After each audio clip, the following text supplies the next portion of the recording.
Good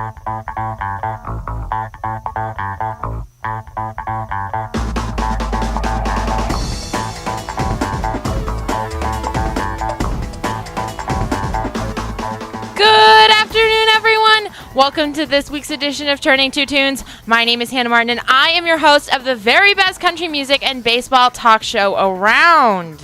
How's everybody doing today? I'm exhausted.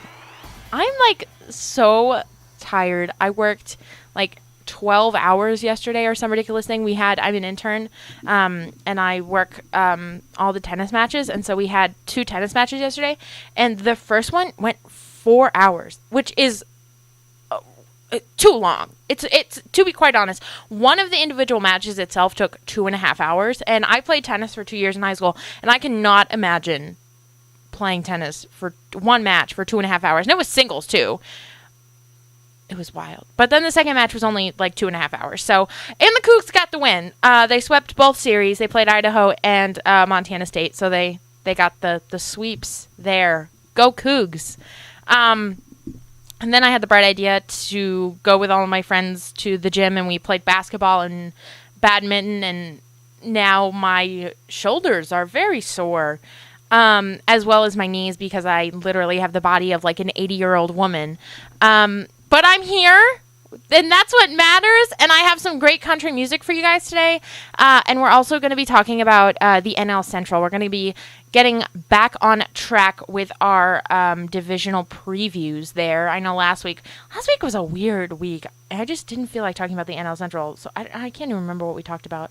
I think I had my brother on, and I had Anna on. It was wild, but we're getting back on track. We're going to talk about the NL Central. I'm going to give you predictions. We're going to do a whole rundown. If you want to call in at any point in the show, talk about the NL Central, you want to talk about anything. The Cougs, the Mariners. You always know I'm ready to talk about the Mariners. 509-335-2207. We're going to jump into some music here. Let's see what I got for you. Oh, okay. We're going to start the show off with a girl. Her name is Taylor Acorn, and if you haven't heard any of her stuff, I've been playing all of her stuff recently. She is so amazing. I absolutely love her voice and her music. One of my station managers recommended her to me. Check her out. I mean, this girl, I just love every single song that she puts out. So this is Without You by Taylor Acorn.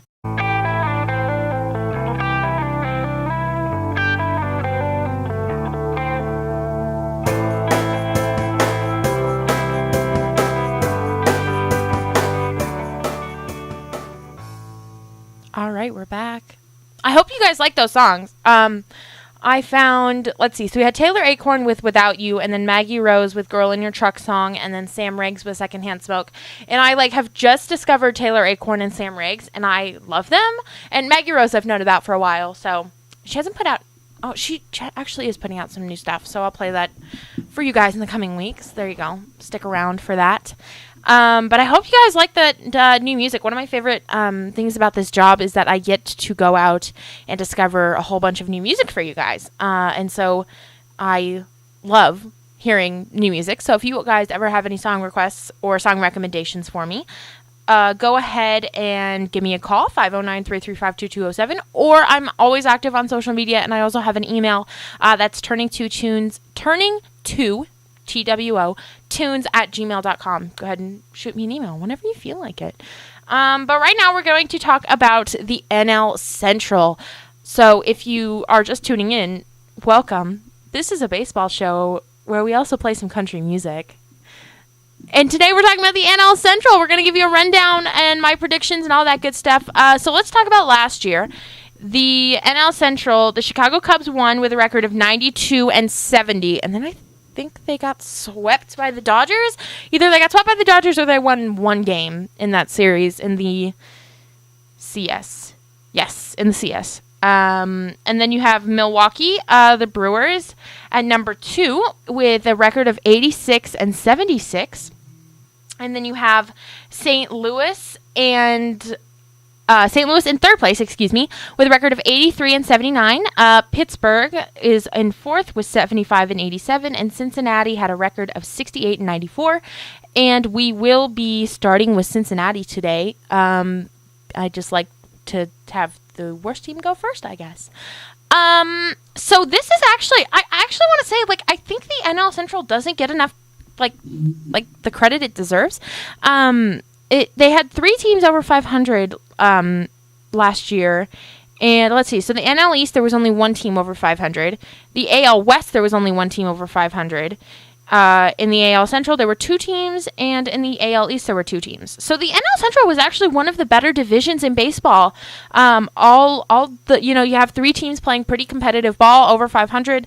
So it's tougher to get wins in a situation like this. But the Cubs did it, and they won the division with 92 wins, which, let's see, that was the least amount of wins it took to win a division.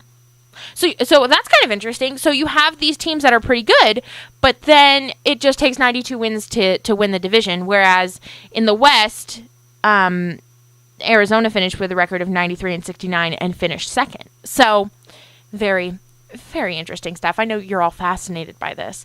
But let's talk about the Reds right now. And so the Cincinnati Reds finished in last place with a record of 68-94. That is a winning percentage of .420. Yes. Moment of silence for 420. Let's talk about pitching first. The Reds, the Reds, they had 1 year. I think it was when I was a sophomore in high school, and I'm a sophomore in college now, where they made it to like a wild card game and then they lost to Pittsburgh or something. I think I remember that. Or maybe, I don't know. They like made it close to the playoffs. And at that point they had Johnny Cueto, and they had a couple of other good pitchers, and now they don't really have anyone. Like, I am looking at this roster. They have Homer Bailey as their ace, and he is an older ace. They have a guy whose first name is Rookie. Go for it. But yeah, I don't know any of these names. And I consider myself to be a pretty big baseball fan. But the Reds, it's not good. I know they have low attendance because they're not that great. They had the All-Star game there a couple years back when Todd Frazier was still with them, and that was like the highlight of like the Reds like decade or something. I know they used to be very good, obviously, with the Big Red Machine in the 80s, but not anymore. They have Devin Mesoraco as their catcher. They have Scooter Gennett in the infield, who came over from the Brewers. Joey Votto is probably the one or two spot. The two kind of bright spots on this roster: Joey Votto and Billy Hamilton. As well as Adam Duvall. We'll talk about Adam Duvall too. So 3 bright spots on this Reds 40-man roster, and one of those is Joey Votto, who is a perennial all-star and a great hitter. There's been lots of talk about trading him. I know he has a big contract, so I think that's why people are apprehensive to take him on. How old is he? He's pretty old too. I can't do math this morning. He was born in 83. Somebody call in and tell me how old he is. He was born in September of 83. And then they do have, on the younger side of things, they have Billy Hamilton, who is their center fielder, who is probably most known for his speed, great base stealer, plays center. He can, make all the diving catches in the world. Really great for them. And then they have Adam Duvall, who kind of is this power hitter who kind of came out of nowhere. He was in the home run derby, I believe, either last year or 2 years ago. I don't think he did very well, but he still, was in the home run derby. But yeah, there's not a lot of recognizable names on this roster. I think that's a common theme we're seeing with these teams who aren't very good.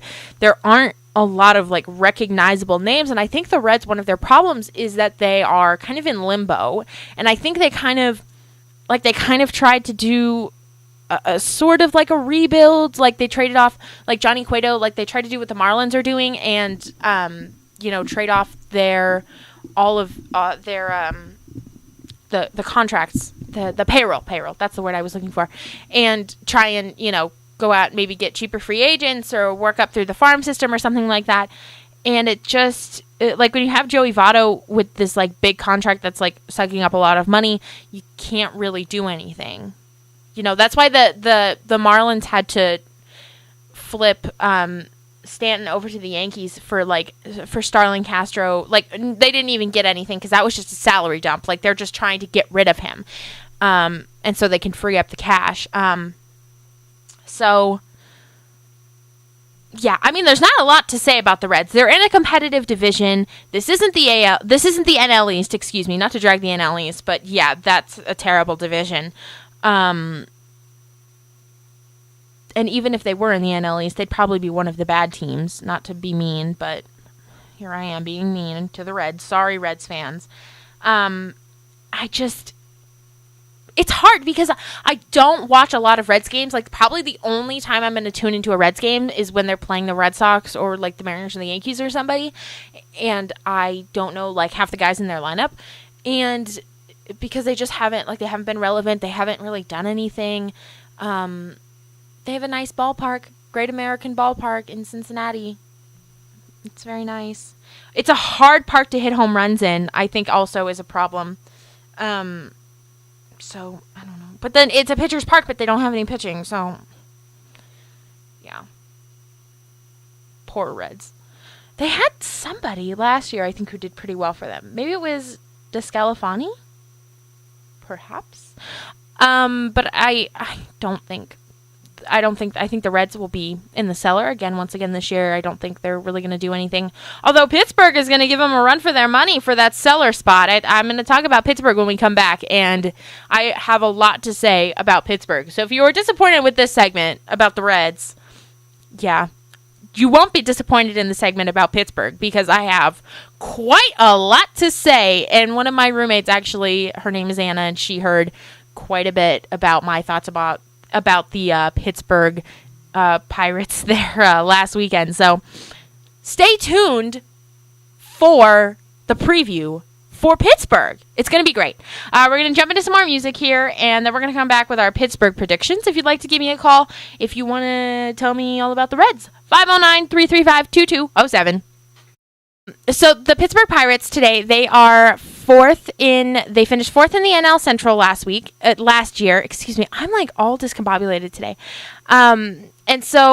But you may have noticed they've been in the news recently because the Pittsburgh Pirates, they traded off, or they sent Andrew McCutchen to the Giants in a trade, and then they sent Garrett Cole to the Astros in another trade.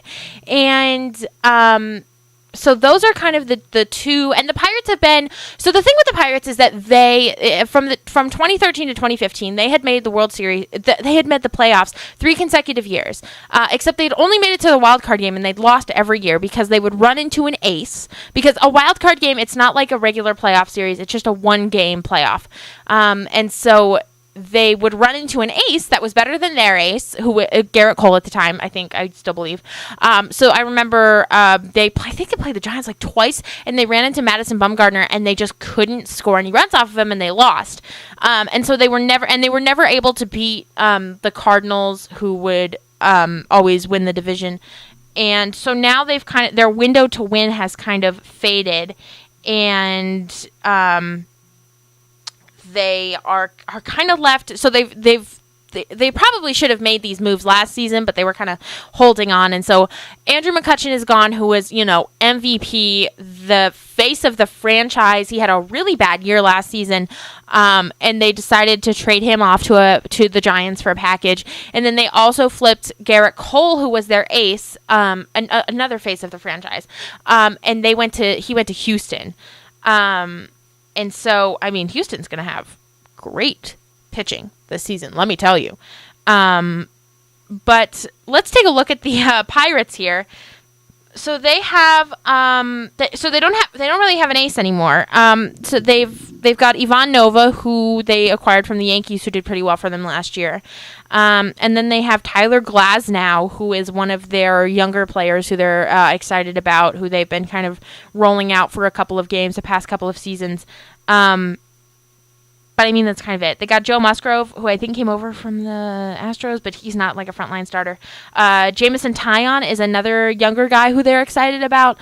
So this is they're pitching this as like a young team for the future. This isn't a team that's gonna. I read an article that said like, oh, the Pirates it'll take a miracle for the Pirates to get to the playoffs, and I agree with that. So I think it'll be stiff competition for who will finish last in the NL Central.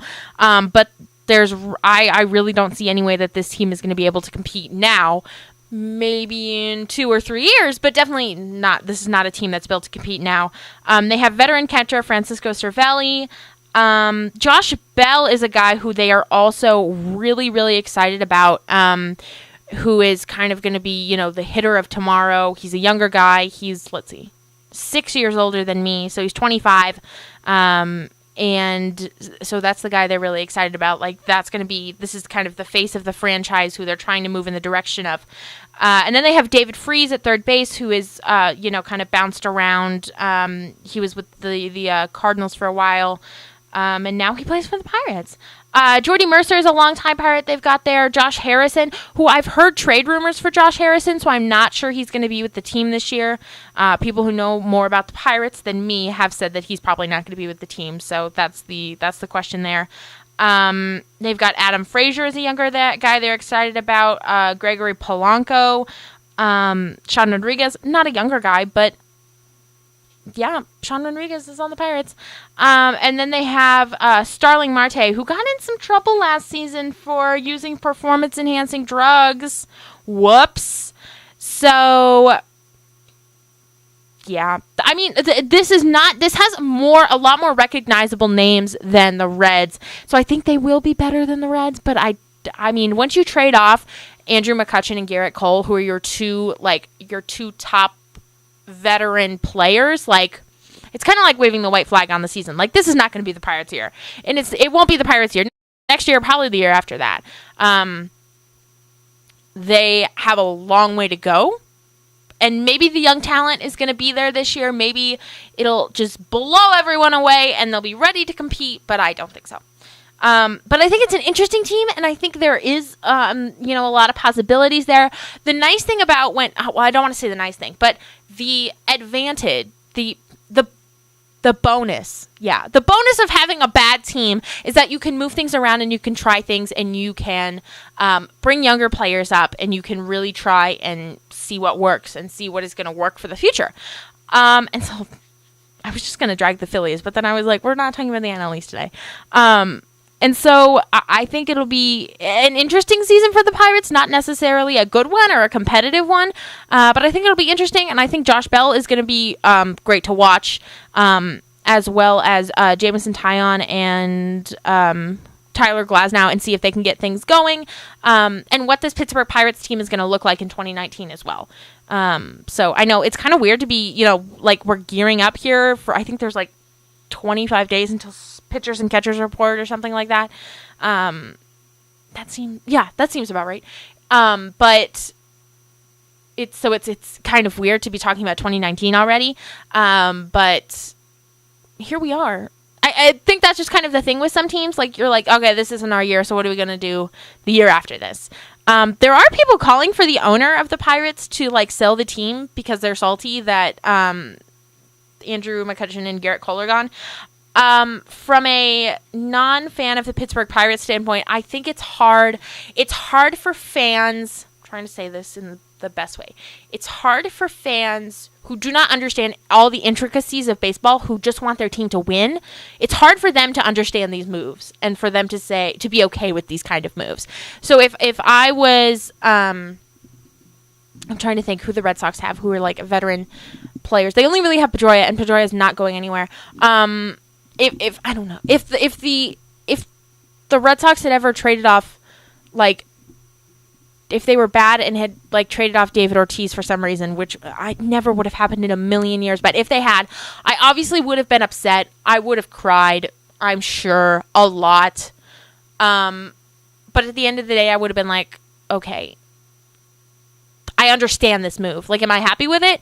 Am I going to ask the owner to sell the team? No. I understand that these are hard moves to make, but I understand that this is what it's going to take to get the team to a place where they can win. Because if you're bad and you have a couple of good players, like, what does it mean in the end? If you don't make it to the playoffs, if you don't make it to the World Series, like, what is it worth to have these good players on your team? Like, yes, you get to see them for 162 games a year, but A, wouldn't it be better for them to be on another team where they can win? And B, wouldn't it be better for you guys to get younger players back so that you can win?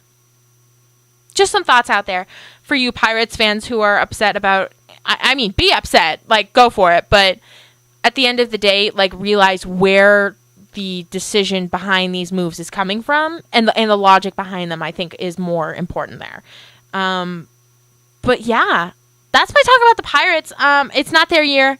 It is the Mariners' year. But it's not the Pirates' year, and it's not the Reds' year. And the next team we're going to talk about is the St. Louis Cardinals. Will it be their year? Stay tuned to find out. We're going to jump back into some more music here.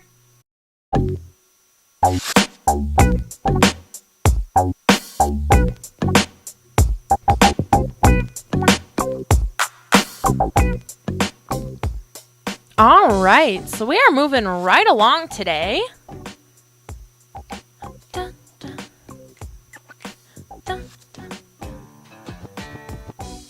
are going to talk about the Cardinals next, the St. Louis Cardinals, not the Arizona Cardinals, because the Arizona Cardinals play football, and I don't really like football. But speaking of football, I guess to really get off track here, the Patriots are losing to the Jaguars 14-3 last time I checked. So, and the winner goes to the Super Bowl. So, wow.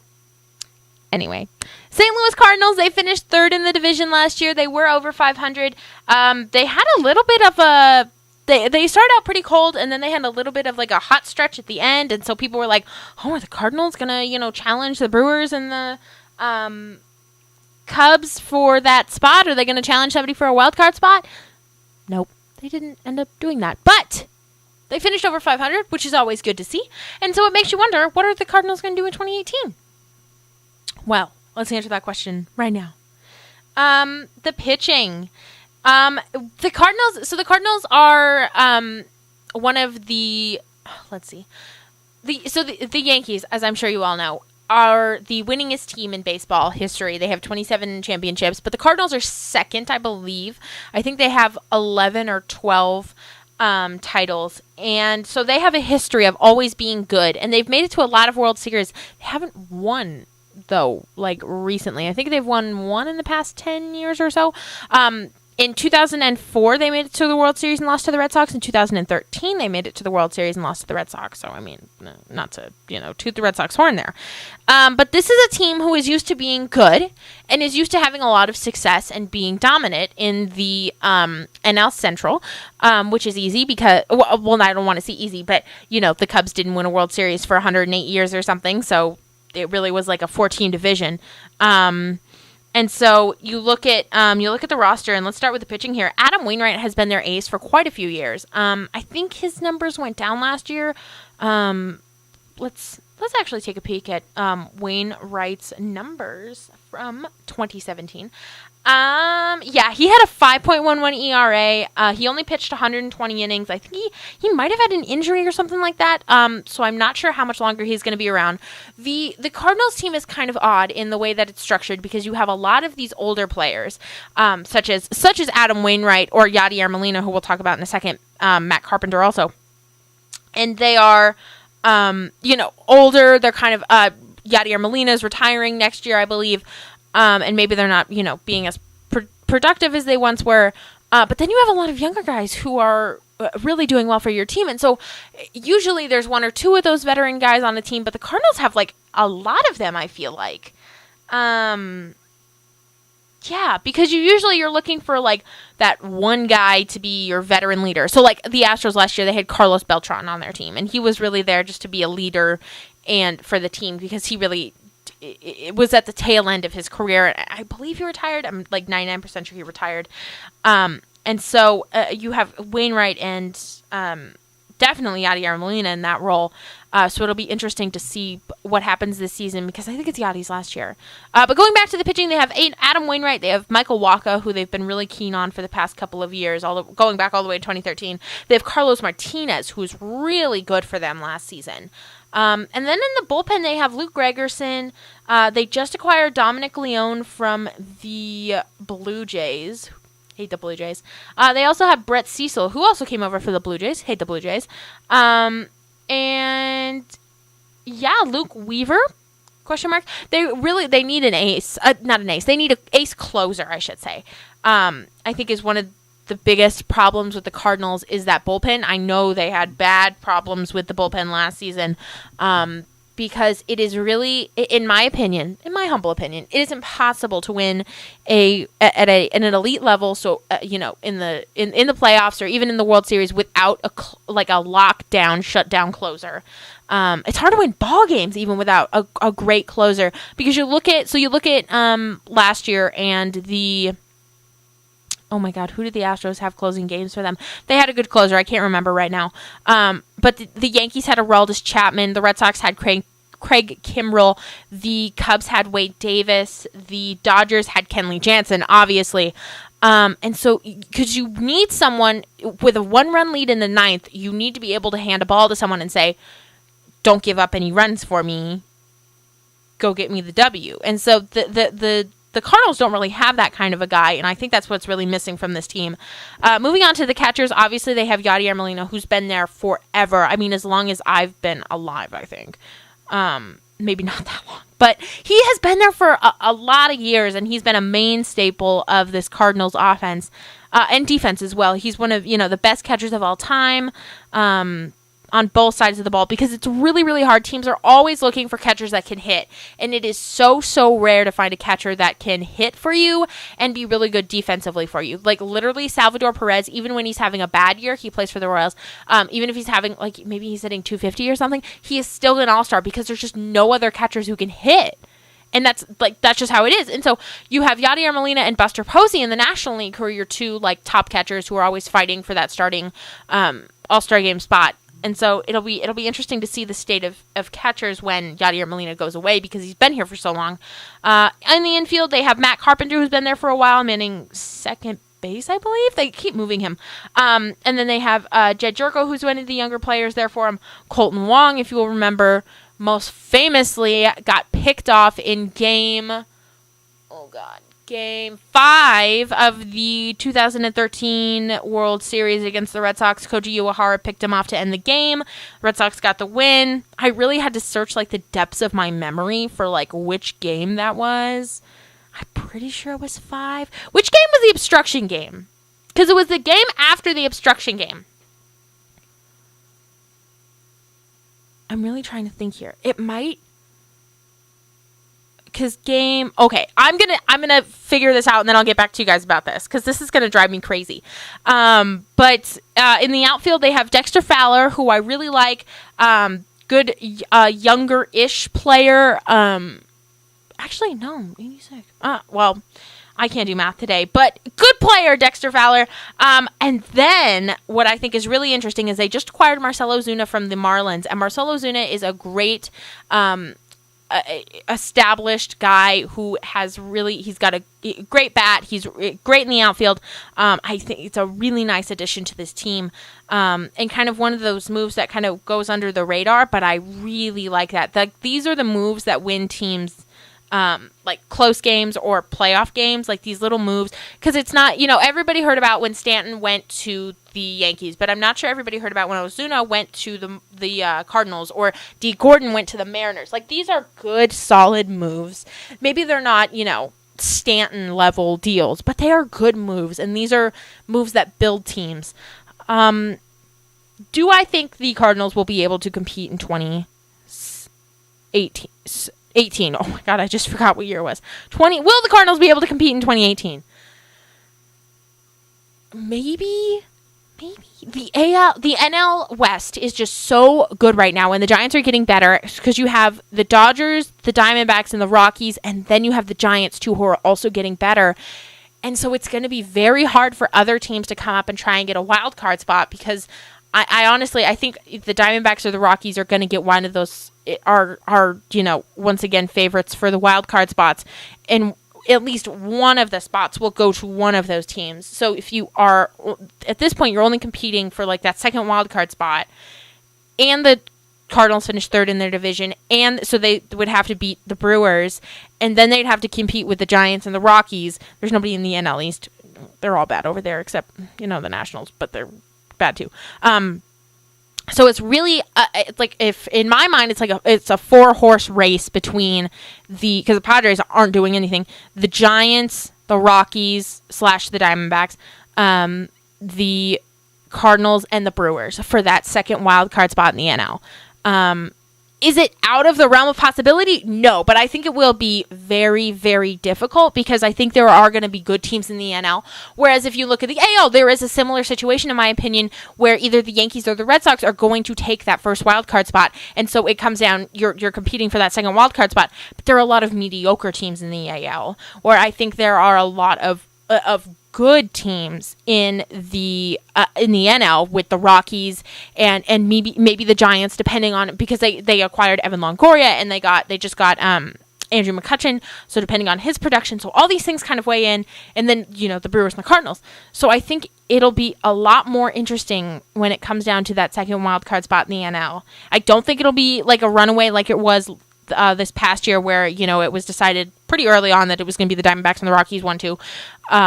I do think it'll be very interesting, because as much as I think that every year I'm like, the same teams are going to be in it. It never happens. Somebody falls off. Somebody gets better. And so that's where I think the Cardinals could come up and take that second wildcard spot. So by no means are they out of it. I like their offense a lot. They need a closer. They need, Dominic Leone. They go out and try to make the bullpen better. Got to make the bullpen better. Maybe if they're in it at the trade deadline, go out and get a starting pitcher, depending on how Wainwright's doing, depending on how Walker's doing. I think Carlos Martinez is good for them. Probably going to take that ace role. But there's always like these buts.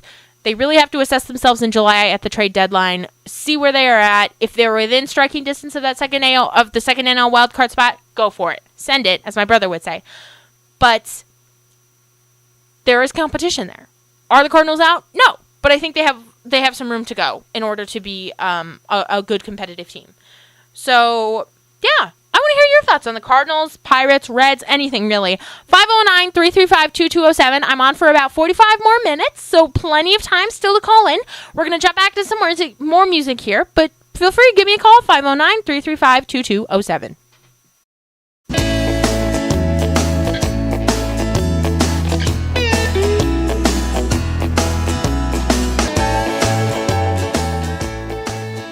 All right. So now we're going to jump back in, and we're going to talk about the Brewers next, who finished second in the NL Central. If you just joined us, this is Turning Two Tunes. My name is Hannah Martin, and this is a country music and baseball talk show.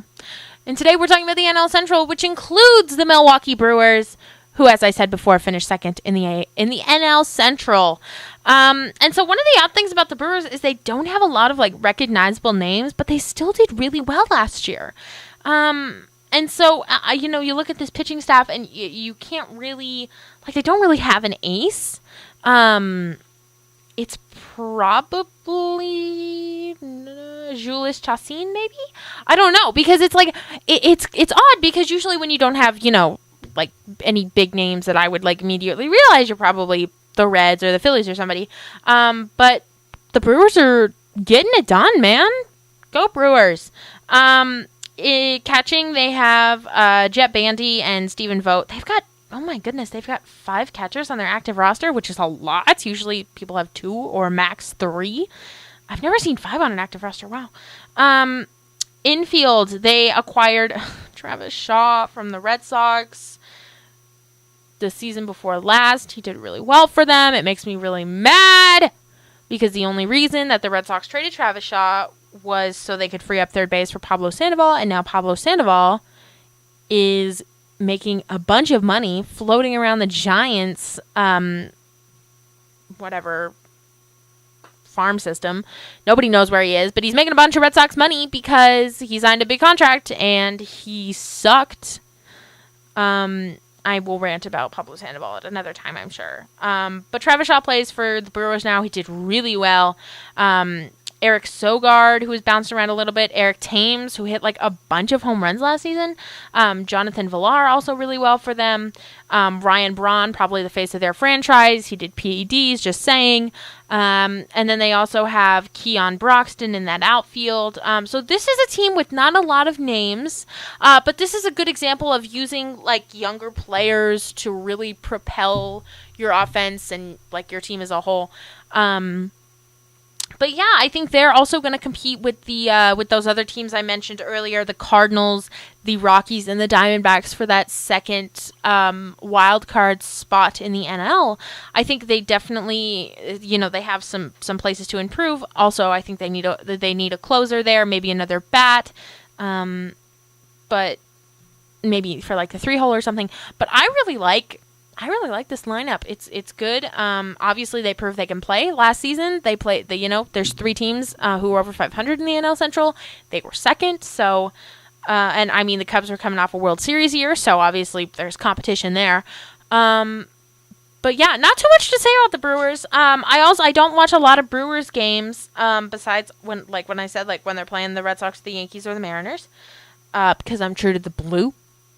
And So I mean, it's great to see a different team kind of getting in the mix for some of these playoff spots. I'd love to see the Brewers in the playoffs. I think it'd be good for baseball, and I think it'd just be super interesting to see a team we haven't seen in the playoffs for a while in the playoffs. But yeah, that's really all I've got for the Brewers.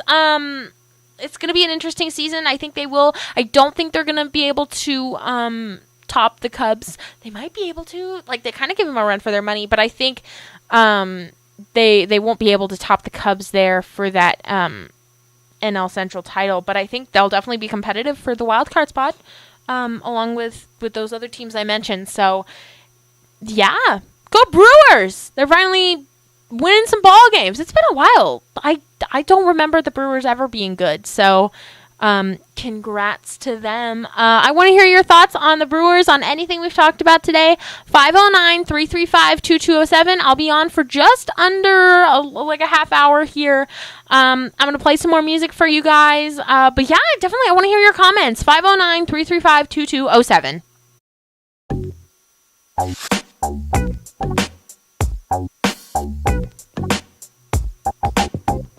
All right, it's time to talk about the Chicago Cubs.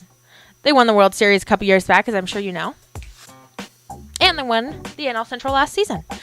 So, obviously, they have great pitching. They've got Jose Quintana, John Lester. They've got Kyle Hendricks and Mike Montgomery. So, strong 4 guys, and then whoever they want to throw in there at 5th. They've got Drew Smiley. They can mix and match there. And then the bullpen is nice too, except for the fact that Wade Davis left, so now they're down a closer. They acquired Steve Cishek for the Mariners, but he's terrible, so that's not going to go anywhere. Carl Edwards Jr. has really been great for them. And then Justin Wilson, who is super underrated, great reliever, 7th, 8th guy. So yeah, not worried about the Cubs pitching at all. They did lose Jake Arrieta to free agency, so that's the only thing I was, a little uncertain about. But they got Wilson Contreras behind the plate, and then obviously the infield is just stacked. They've got Anthony Rizzo, Chris Bryant, Javier Baez, Addison Russell. They've got Ben Zobrist, who kind of really came out of nowhere, and he kind of acted in a platoon role for a lot of years, but he's done really great for the Cubs so far. The outfield has a couple more questions for them, and I think this is probably the one area they could work on. They've got Jason Hayward, who they signed to a long contract, who did okay for them, or maybe he did pretty good. I can't remember. I always confuse him with somebody else. I can't remember. But he did pretty good for them. But that was kind of it for them in the outfield. And then they just kind of had to piece together some stuff because Kyle Schwarber didn't pan out for them last season that well. They tried to bring him back, but they're going to try and I'm sure do something with him there. But then they've got Albert Almora Jr. and Ian Happ in a platoon role. So I think if they pick up another another outfielder in general, I think that would go a long way for the Cubs. But yeah, I do think they will win the NL Central again. I do think they will be making some moves, but you never know.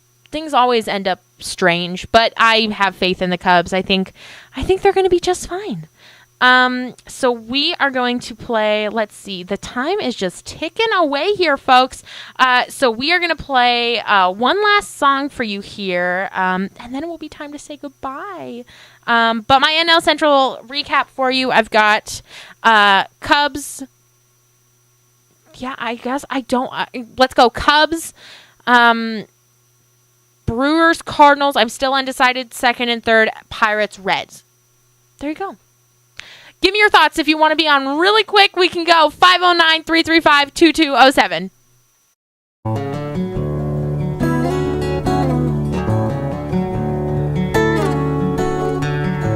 All right, y'all. You know what time it is. That sound. I love this sound. It's just so relaxing. Well, it is that time in the show where it's time for me to say goodbye. But once again, I want to thank everyone for listening, both on the live stream and the radio. It means so much to me that everyone is turning in to hear me talk about baseball. So thank you so much. I don't say it enough.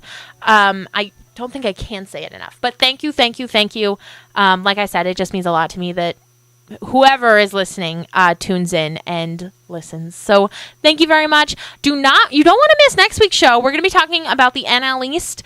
And then we're going to be talking about the AL East, and that will be our last divisional preview for the year. And then we're going to talk spring training. Oh, goodness. It's going to be very exciting. I hope we have some trades that we can talk about next week as well, because been a cold hot stove season. But I am going to head out of here because I do have lots of homework to do. But I hope you have a terrific week, and I will catch you back here next week for more Turning 2 Tunes. Bye, guys!